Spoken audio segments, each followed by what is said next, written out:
যদি কাউকে কষ্ট দাও আর সে যদি চুপ থাকে, তবে তার নীরবতাকে ভয় করো।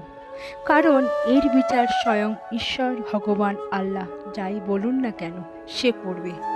যখন প্রিয় মানুষটা বদলে যায়, তখন সবাইকে স্বার্থপর মনে হয়। যে তোমার রাগ অভিমান আলাদা করে বুঝবে, সে তোমাকে দিনের শেষে একবার হলেও খুঁজবে। সময় থাকতে সম্পর্কের মূল্য দিতে শিখুন, না হয় পরে কেঁদেও লাভ হবে না। কাউকে হারালে জীবন কখনো শেষ হয় না, কিন্তু কাউকে পেয়েও তাকে হারালে জীবন আর কিছুই বাকি থাকে না।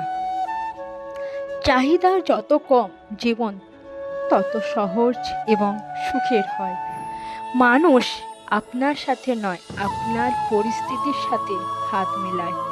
কুকুরের বাঁকা লেজ যেমন কোনো দিন সোজা করা যায় না, ঠিক তেমনি কিছু মানুষের সাথে যতই ভালো ব্যবহার করেন না কেন, তাদের কাছে ভালো হতে পারবেন না। নিজের সমস্যাগুলোর কথা মানুষকে নয়, ঈশ্বরকে বলুন। তিনি গোপনে শুনে গোপনেই সমাধান করে দেবেন। যদি আপনি মিথ্যা বলতে গিয়ে অনেক বেশি খুশি হন, তাহলে সত্য বলতে গিয়ে আপনাকে অনেক কাঁদতে হতে পারে একদিন।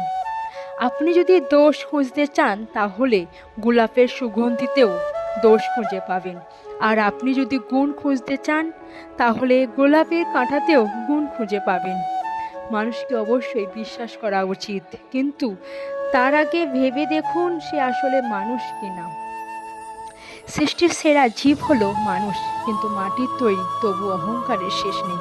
মানুষের অহংকার কোনোদিনও হয়তো আমরা কেউই কমাতে পারবো না, কারণ সৃষ্টিকর্তা যদি না চান, তার অহংকার কেউ কখনো কমাতে পারবেন না। যদি সৃষ্টিকর্তা চান, তার বিবেক বুদ্ধি স্বয়ং তাকে দেবে, তখনই তিনি তার অহংকার কমাতে পারবেন। কিছু মানুষ এমনও আছে যা অহংকারের জন্য মানুষকে মানুষ বলে জ্ঞান করে না। কিছু মানুষ এমন চাহিদা করে অন্য মানুষের কাছ থেকে, যা কোনোদিনও তার নিয়ে শেষ হয় না।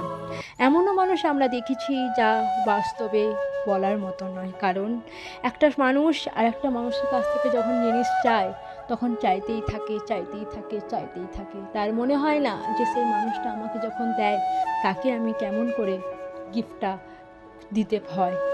হয়তো এই সৃষ্টিকর্তার এটাই হয়তো নিয়ম। তবে আমি বিশ্বাস করি সবাইকে ভালোবাসাই উচিত।